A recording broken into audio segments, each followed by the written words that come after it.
You gotta love it. Just playing the Shiva Tandem Stotra song. Namaste, namaskar, everybody. Welcome back to the channel. I'm Eddie Toro. I am a Colombian American, born and raised in the U.S.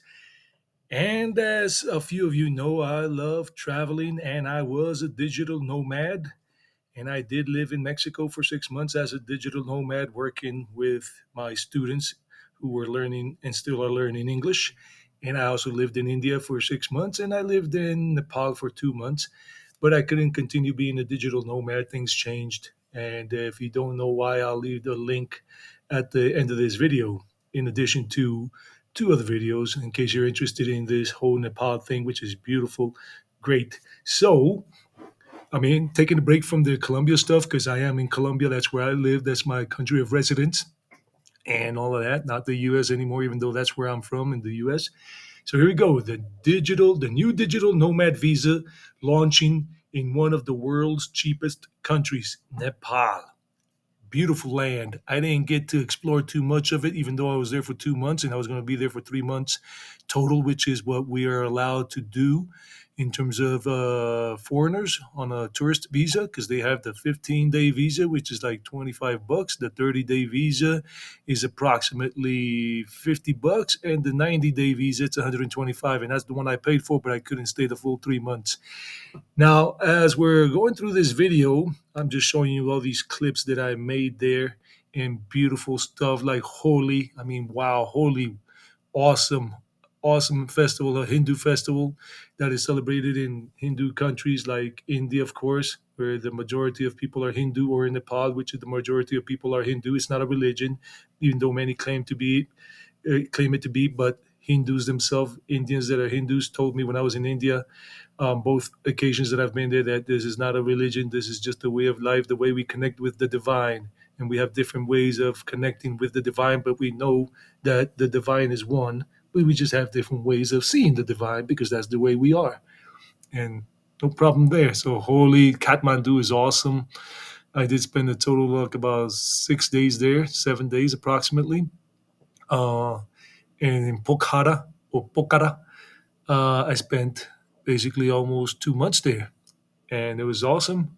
And a couple of negative things here and there, but no place is without its negativity. So let's talk about this 2 year. They say it's about 5 years, but it's going to be launched in 2026, not this particular year. And it's one of the cheapest because most countries that are offering digital nomad visas, and some people that don't understand what a digital nomad is, it's a person that doesn't have a home base, that doesn't have a home, and is traveling in the world, living in each country for the amount of time they are allowed to be there. And they work remotely like I do.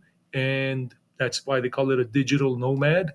And that's the way I was working in India, teaching my English classes online with my students from Colombia. And the time difference was 10 hours and 30 minutes, and in Nepal was 10 hours and 45 minutes in terms of the difference between Colombia in South America, the continent of South America, and Asia, in that part of Asia. So that's what a digital nomad is. So Nepal is asking next year, and I think it's a 5 year visa, but I don't know if you have to renew it every year or something like that, or show proof that you're still earning money as a digital nomad. And the minimum requirement that they're going to go for is $1,500. I mean, cheaper than that is Colombia, South America, here for a lot of people that are in this hemisphere, this area, and it's only like about $720 a month. It's even half the price of Nepal. But I'll get into that in another day on another occasion and stuff. So Nepal is one of the most welcoming countries in the world towards foreigners, and I experienced it, and many other people have experienced it as well. And those of you who have been there can verify, and those of you who will travel in the near future will basically say yes, unless you're very unfortunate or you have just an attitude that you treat everybody like I don't know, like garbage pail kids, and then they're not gonna like that, and then they'll just treat you bad, or maybe not so bad, but just won't give you the time of day. So let's go into it. Let's say the country is making a significant change in entry stay regulations, and I already explained what They have, and when you arrive at the Tribhuvan International Airport, like as I did, they had kiosks there where you can just talk to people, get you get your stuff there without speaking to an agent. You can get your visas there. I remember I did it with the kiosks and everything, and I just had to somebody helped me out there, one of the ladies, and it was very cool, very nice. And she helped me just do it, dun, dun, dun, on this electronic kiosk, and then all I had to do was go pay the fee when I got the receipt coming out of that thing, and went and gave it to them because I filled in all the information with the passport number and all that stuff, and that was it. And it was a cinch, not a problem. And even there at the airport in Kathmandu, because that's the only place you arrive in when you fly in from another country, is Kathmandu, the international airport. And you can even get a SIM card right there if you don't have an SIM and you don't like doing that. And you can just get a SIM card like I did. I got it right there at the airport. Just get it there. Just ask where it is before you leave. And just ask for the best one. I don't remember which one it is. And it was a pretty good deal and cheap for me. And here are the things without further ado. So here are the requirements, at least three requirements that they have right now, but they're going to come out with some other requirements before they launch it officially in 2026. That you work remotely and that your income is foreign based, that you're not being paid by a Nepali company, it's by a foreign company. And you have to prove this. You have to show proof. You have to have the evidence. I don't know what kind of evidence they're going to ask for, but wait for it. In about 6 months, you'll be seeing it. And that you have to earn at least $1,500 or hold $20,000 US in savings, that you can show that in your savings account you have $20,000, 20,000 bucks, and that you have health insurance coverage worth $100,000, and that this coverage is valid for treatment in Nepali hospitals. These are the first three things.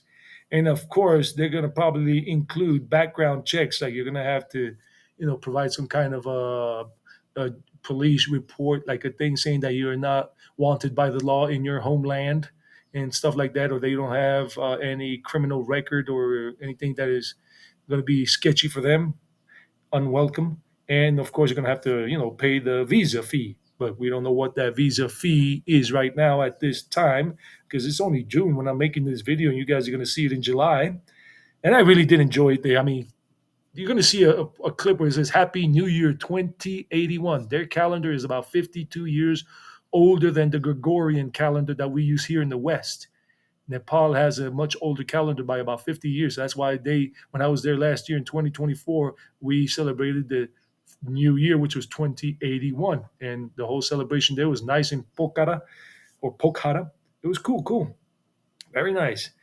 And wow, I mean, there are a lot of good restaurants there. If you're a vegetarian or a vegan like me, like in Pokhara, it's a very laid back, chill vibe and everything. And I'm about to run out of time, so one more minute and you'll enjoy it.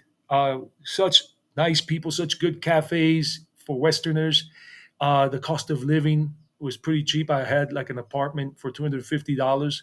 The other one was about the same price. The second one I got was better because it was closer to the thing, and I'll leave the video about that one and all. And it's been a pleasure showing you Nepal, the people, the cultures, going hiking there, the mountains, and the trails. If you could do more exploration, do the Mount Everest base camp or the Langtang Trail. I will go back someday and do it, I hope. And you can get your trekking equipment there in Pokhara or in Kathmandu and just find the cheapest place in Tamil, that neighborhood in Kathmandu where many foreigners stay. Kathmandu is pretty cool, awesome. I was there for the Buddha's birthday in May. So basically, that's it, guys. I hope you're doing well wherever you are in life. Namaste, doing the things you love to do.